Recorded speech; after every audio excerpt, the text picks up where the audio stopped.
Nicolas, que se passe-t-il avec le Bitcoin, cette monnaie virtuelle sur Internet qui connaît des bonds totalement erratiques et qui suscite de plus en plus de questions? Incroyable, hein, elle a perdu près de la moitié de sa valeur hier. Elle valait 130 $, alors que le matin même, elle valait 230, 240 $.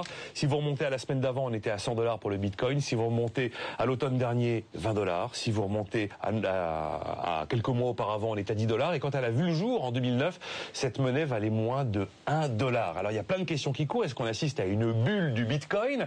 Est-ce qu'il y a des gens qui ont pris le large, par exemple, de Chypre et qui sont allés mettre leur argent en sécurité en le transformant en Bitcoin, justement? C'est à partir de ce moment-là que ça a vraiment flambé.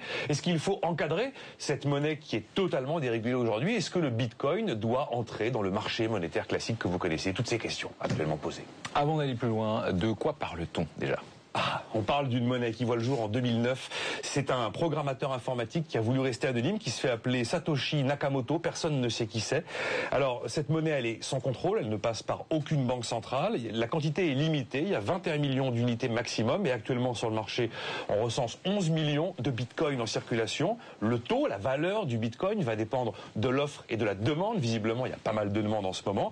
Et on peut en acheter en se rendant sur des sites dédiés à cette monnaie qui font office de bureau de change, si vous voulez. Il y a un site en France qui s'appelle Bitcoin Central où il y a quand même 25 000 utilisateurs. Bon, comment ça fonctionne? Comme toutes les monnaies, comme toutes les devises, vous achetez des bitcoins, vous les mettez sur votre disque dur, dans votre porte-monnaie virtuelle.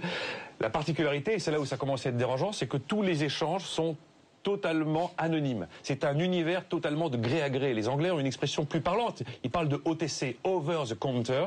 Et donc, il y a beaucoup de fantasmes autour du Bitcoin. C'est véritablement un monde d'opacité, car c'est encore une monnaie qui a quelque chose de très souterrain. Mais alors, est-ce qu'il faut craindre une bulle, Nicolas? Eh ben, certains vous disent que oui, certains vous disent que non. Ceux qui vous disent que oui, ils vous disent qu'effectivement, le Bitcoin a servi à aller convertir son cash en risque dans les pays du Sud dans une autre monnaie qu'on pensait peut-être plus fiable, ce fameux Bitcoin. Vous en avez qui vous disent que l'effet rareté fait que les gens s'arrachent le Bitcoin sur les marchés. Vous avez vu que c'est une quantité limitée.